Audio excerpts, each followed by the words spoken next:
हरियाणा में आजकल एक बहुत बड़ा प्रदर्शन चल रहा है और मुद्दा है लोक सेवा आयोग की एक ऐसी पॉलिसी जिसके बारे में प्रदर्शनकारियों का कहना है कि ये न सिर्फ जरूरी पोस्ट को खाली छोड़ रही है बल्कि रिजर्वेशन सिस्टम की जड़ें भी खोद रही है। जरा सोचिए, हरियाणा में एक तरफ तो सैकड़ों सरकारी नौकरियां हैं, पद खाली पड़े हैं, और दूसरी तरफ हजारों काबिल नौजवान बेरोजगार हैं। ये कैसी पहेली है ना? मतलब आखिर ऐसा हो क्यों रहा है? चलिए जरा गहराई में उतरते हैं और समझते हैं कि ये पूरा विवाद आखिर है क्या।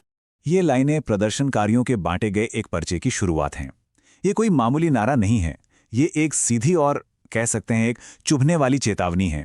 सोचिए, आखिर ऐसे क्या नौबत आ गई कि लोगों को जगाने के लिए इस तरह की भाषा का इस्तेमाल करना पड़ रहा है। ये लाइन हमें सीधे इस मुद्दे की गंभीरता का एहसास करा देती है। प्रदर्शन करने वाले लोग अपनी बात को समझाने के लिए एक बहुत पुरानी कहानी का जिक्र कर रहे हैं। वो कहते हैं कि हरियाणा का हाल उस जलते हुए रोम जैसा हो गया है जहां उसका राजा नीरो चैन की बंसी बजा रहा था।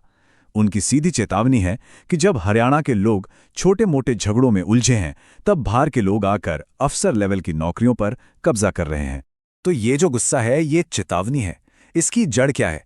ये सब कुछ जुड़ा है हरियाणा लोक सेवा आयोग मतलब HPSC की एक खास सरकारी पॉलिसी से। चलिए देखते हैं कि ये पॉलिसी आखिर है क्या और ये इतना बड़ा बवाल क्यों बन गई है। तो अब आते हैं इस पूरी कहानी के सेंटर पॉइंट पर, वो नियम जिस पर ये सारा हंगामा मचा हुआ है। ये 35% की शर्त आखिर है क्या भला, और ये इतनी विवादास्पद क्यों है? देखिए, नियम बहुत सीधा साधा है।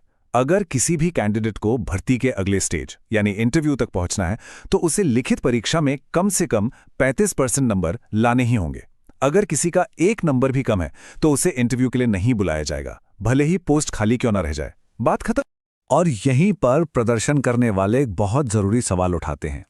वो कहते हैं कि भाई, अगर ये काबिलियत नापने का इतना ही जरूरी पैमाना है तो फिर सरकार की भर्तियों में ये दोहरा मापदंड क्यों?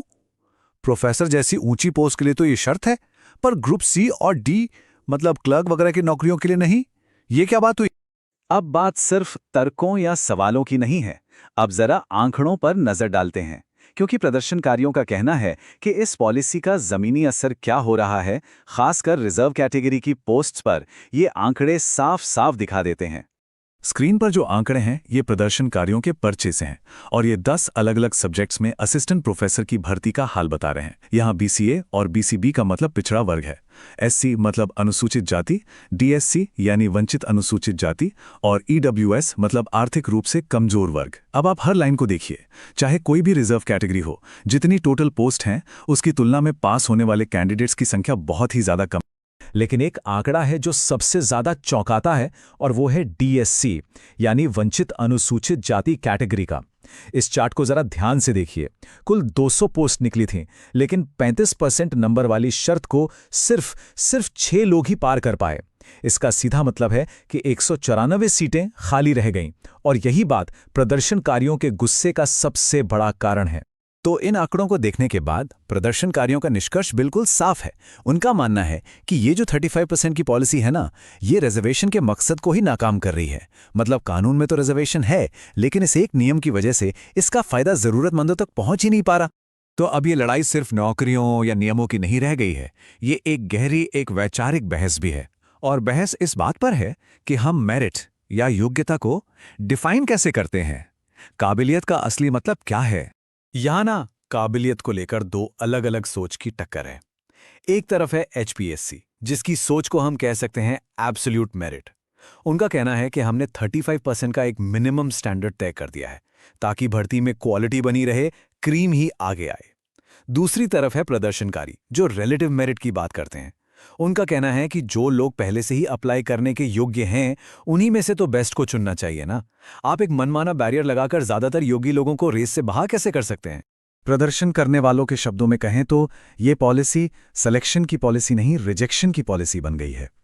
ये लाइन उनकी हताशा को दिखाती है कि सिस्टम में योग्य उम्मीदवार तो हैं, लेकिन उन्हें नौकरी देने की बजाय ये सिस्टम पोस्ट्स को खाली रखना बेहतर समझ रहा है। बात तो सोचने वाली है। इसे ऐसे समझिए, मान लीजिए आपको एक क्रिकेट टीम बनानी है और आपने नियम बना दिया कि सिर्फ वही बल्लेबाज चुना जाएगा जो हर गेंद पर छक्का मार सकता है। ठीक है। अब आपके पास देश के सबसे अच्छे बल्लेबाज आए, लेकिन कोई भी ये शर्त पूरी नहीं कर पाया, तो क्या आप ये कहेंगे कि देश में कोई अच्छा बल्लेबाज ही नहीं है? या मैं मानूंगा कि मेरा मयार ही अव्यावहारिक और गलत था। बिल्कुल, प्रदर्शनकारी यही सवाल पूछ रहे तो ठीक है, समस्या की पहचान हो गई, बहस भी समझ आ गई, लेकिन अब इसका समाधान क्या है? प्रदर्शनकारी सिर्फ विरोध नहीं कर रहे हैं, उनके पास सरकार के सामने रखने के लिए कुछ बहुत साफ मांगे भी हैं। उनकी मांगे बहुत सीधी और दो टूक हैं, जो सीधे समस्या की जड़ पर वार करती हैं। पहली, ये 35% वाली शर्त को तुरंत पूरी तरह से खत्म किया जाए ताकि पोस्ट खाली न रहें। और दूसरी, इंटरव्यू के लिए ज्यादा लोगों को मौका मिले, मतलब जितनी पोस्ट हैं उससे कम से कम 2 गुने कैंडिडेट्स को बुलाया जाए ताकि चुनने के लिए एक हेल्दी कंपटीशन हो। और ये कोई एक जाति या एक समुदाय का आंदोलन नहीं है। प्रदर्शनकारी इसे हरियाणा विरोधी नीतियां बता रहे हैं और सभी जातियों के लोगों से अपील कर रहे हैं कि अपने बच्चों के भविष्य के लिए इस मुद्दे पर एकजुट हो जाएं। और आखिर में ये पूरा मामला हमें एक बहुत बड़े सवाल के साथ छोड़ जाता है कि जब कोई सिस्टम या कोई पॉलिसी योग्य पदों को भरने में ही फेल हो रही हो, तो क्या हमें मेरिट या योग्यता को परिभाषित करने के अपने तरीकों पर दोबारा सोचने की जरूरत नहीं है?